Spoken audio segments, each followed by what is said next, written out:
Hi friends, welcome to my channel. ఈరోజు recipe వచ్చేసి యాదండకాయ పులుసు. చాలా బాగుంది. మా అత్తమ్మ స్టైల్లో ఎన్నికటి పద్ధతిలో ఈ యాదండకాయ పులుసు అయితే పెట్టింది మా అత్తమ్మ. చాలా బాగుంది. ఈ కర్రీ తింటే కూడా హెల్త్కి చాలా మంచిదంట. మెయిన్గా లేడీస్కి అయితే చాలా మంచిదంట. ఈ కర్రీ తినడం వల్ల కొన్ని హెల్త్ ప్రాబ్లమ్స్ కూడా పోతాయంట. కొందరికి తినాలనిపిస్తుంది కానీ ఎలా ఉండాలో తెలియదు కదా, వాళ్ళ కోసం అయితే ఈ వీడియో యూజ్ అయితే అవుతుంది. నాకు కూడా వండడానికి రాదు, అందుకే మా అత్తమ్మనైతే వండింది. నా వీడియోస్ మీకు నచ్చుతున్నట్లయితే లైక్ చేసి సబ్స్క్రైబ్ చేసుకోండి. మీరు లైక్ చేయడం వలన ఈ వీడియో ఇంకొకరికైతే షేర్ అవుతుంది. ఇప్పుడైతే మా అత్తమ్మ స్టైల్లో యాదొండకాయ కూర ఎలా చేస్తుందో చూసేయండి. ముందుగానైతే యాదొండకాయలను అయితే ఉడికించాలంట, చాలాసేపు ఉడికించాలంట వాటిని. మా అత్తమ్మనైతే మా పాతింటి కాడనే ఉడికించేసి తీసుకొచ్చిందండి. అందుకే నేనైతే వీడియోనైతే తీయలేదండి. అవి కనీసం 25 నిమిషాల దాకా ఉడికించాలంట. నేను అడిగితే చెప్పింది. యాదండకాయలను ఉడికించిన తర్వాత లోపటున్న గింజలను మొత్తం తీసేసేయాలి. వీడియోలో చూపించే విధంగా లోపటున్న గింజలను అయితే తీసేసుకోవాలి. 1-2 గింజలు పడితే ఏం కాదు, కానీ ఇలా మొత్తం గింజలు పడితే కర్రీ టేస్ట్ ఉండదంట. ఇక్కడ మేమేమో కర్రీకి కావాల్సిన ఇంగ్రీడియంట్స్ అయితే ప్రిపేర్ చేస్తా ఉంటే ఇక్కడ క్యూట్ గా ఒక అబ్బాయి కనిపిస్తున్నాడు కదా, ఆ అబ్బాయి ఏమో వచ్చి వింత ఎత్తుండు, వీళ్ళేమో ఎత్తుండ్రు అని మంచిగా కూర్చుంటాడు. కుసువానంగానే కూర్చుంటాడు. మా ఆయన ఫ్రెండ్ వాళ్ళ అబ్బాయి. మాటలైతే ముద్దుగా మాట్లాడతాడు. వీడియో ఆన్ చేయంగానే మాట్లాడేదల్లా సైలెంట్ అయిపోయిండు. మాట్లాడినానా అంటే అస్సలే మాట్లాడతలేడు. అటు ఇటు చూస్తూ ఉండు. అతను చేసే పనులు ముద్దుగా అనిపించి వీడియోనైతే తీసానండి. ఆ దొండకాయలలో ఉన్న గింజలు మొత్తం తీసేసి పడేయకుండా ఆ గింజలను ఒక పక్కకైతే పెట్టేసుకోండి. ఆ గింజలను ఎప్పుడు వాడాలో నేను చెప్తాను. వీడియోని ఎక్కడ స్కిప్ చేయకుండా చూడండి, అట్లయితే మీకు క్లారిటీగా అర్థమవుతుంది. వీడియోని స్కిప్ చేసుకుంటా చూసారంటే కర్రీ ఎలా చేశాను అనేది మీకు క్లారిటీగానైతే అర్థం కాదు. ఇదే విధంగా ఆ దొండకాయలను మొత్తం క్లీన్ చేసేసుకోవాలి. ఈ మొత్తం క్లీన్ చేసేసుకున్న తర్వాత చింతపండు రసాన్ని అయితే ప్రిపేర్ చేసుకోవాలి. దానికోసం ముందుగానే చింతపండుని అయితే నానబెట్టేసామండి. ఇలా ముందుగా నానబెట్టడం వలన చింతపండులో రసం ఎక్కువగా వెళ్తుంది. మళ్ళీ ఈ కర్రీకి మెయిన్గా తెల్ల చింతపండు కాకుండా కర్ర చింతపండు అయితే వాడాలి. చేపల పులుసులో అయితే కర్ర చింతపండు వాడితే టేస్ట్ ఎట్లా ఉంటుందో ఈ కర్రీ కూడా సేమ్ కర్ర చింతపండు వాడితే టేస్ట్ బాగుంటుంది.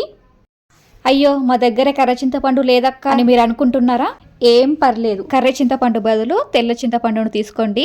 టేస్ట్ కొంచెం అటు ఇటు అవుతుండొచ్చు కానీ బరాబర్ టేస్ట్ అట్లనే ఉంటుంది. చింతపులుసునైతే ఈ విధంగా ప్రిపేర్ చేసేసుకొని పక్క పెట్టేసుకోవాలి.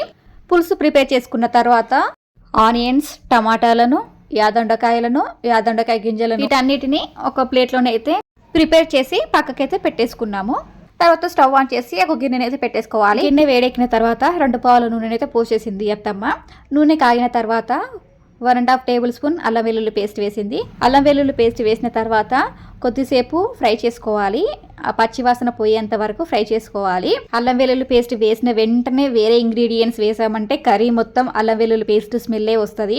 అట్లా చెయ్యొద్దు. అల్లం వెల్లుల్లి పేస్ట్ పచ్చివాసన పోయేంత వరకు ఫ్రై చేసుకున్న తర్వాత ఆనియన్స్ అయితే వేసేసింది అత్తమ్మ.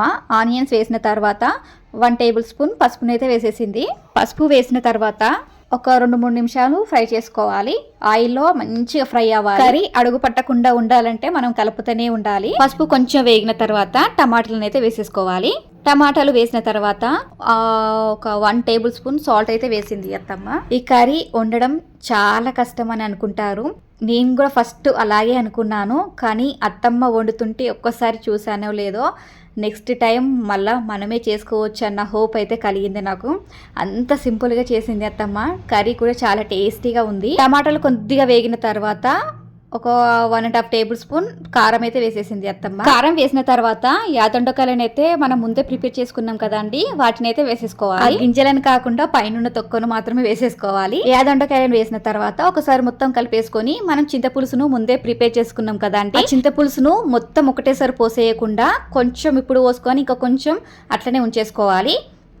యాదొండకాయ గింజలు ఏం చేస్తానో తర్వాత చెప్తాను అన్నాను కదండి, ఆ గింజలను మిగిలిన చింతపండు రసంలో వేసేసుకొని బాగా పిసికేసుకోవాలి. ఇలా పిసికేయడం వలన గింజల పైన ఉన్న గుజ్జు ఆ చింతపండు రసంలో పడుతుంది. ఆ గింజల పైన ఉన్న గుజ్జు కూడా మనకు చింతపండు రసంలో పడితే చింతపండు రసం చిక్కగా అవుతుంది. చింతపులుసు కూడా చాలా టేస్టీగా ఉంటది. చింతపండు రసంలో గింజలను మొత్తం పిండేసిన తర్వాత గింజలను మట్టుకే పడేసుకోవాలి. లోపల గుజ్జు ఆల్రెడీ మనకు చింతపండులోనే మిక్స్ అయిపోతుంది కాబట్టి గింజలను మాత్రమే పడేసుకొని చింతపులుసును మాత్రం కర్రీలోకి అయితే పోసేసుకోవాలి. కర్రీలో చింతపులుసు పోసేటప్పుడు కూడా ఇలా చెయ్యిని అడ్డు పెట్టుకోవాలి. కొన్ని గింజలు కూడా కర్రీలో పడకుండా ఉంటాయి. వీడియోలో అక్కడక్కడ బ్యాండ్ సౌండ్ పడుతుండొచ్చండి. అది పీరియడ్లో అయితే మా గల్లీకి వచ్చాయి. ఆ సౌండ్ అయితే వినిపిస్తుంది.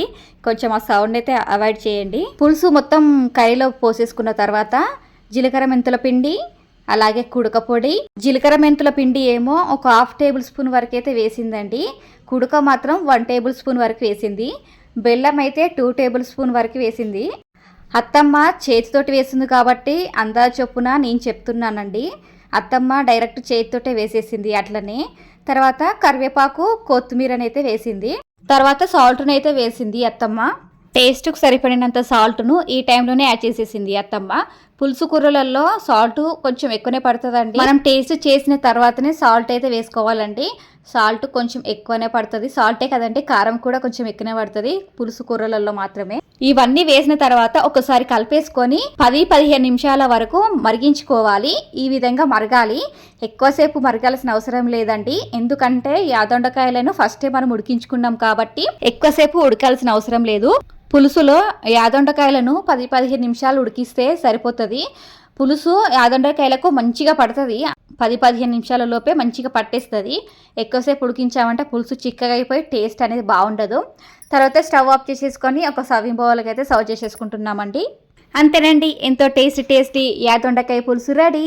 చాలా అంటే చాలా బాగుందండి. ఈ విధంగా ఒకసారి ఖచ్చితంగా ట్రై చేయండి. మళ్ళీ ఇలాగే చేసుకొని తినేస్తారు. అంత బాగుంది కర్రీ. అలాగే మన హెల్త్కి కూడా చాలా మంచిది కాబట్టి ఈ కర్రీని మాత్రం మిస్ కాకుండా ట్రై చేయండి. టేస్ట్ ఎలా వచ్చిందో నా కామెంట్ బాక్స్లో అయితే కామెంట్ చేయడం మాత్రం మర్చిపోకండి. ఈ రెసిపీ మీకు నచ్చినట్లయితే ఒక లైక్ చేయండి. అలాగే ఈ ఛానల్ కొత్త చూస్తున్న వాళ్ళైతే సబ్స్క్రైబ్ చేసుకోండి. మళ్ళీ ఇంకో వీడియోలో కలుద్దాం. Thank you for watching this video.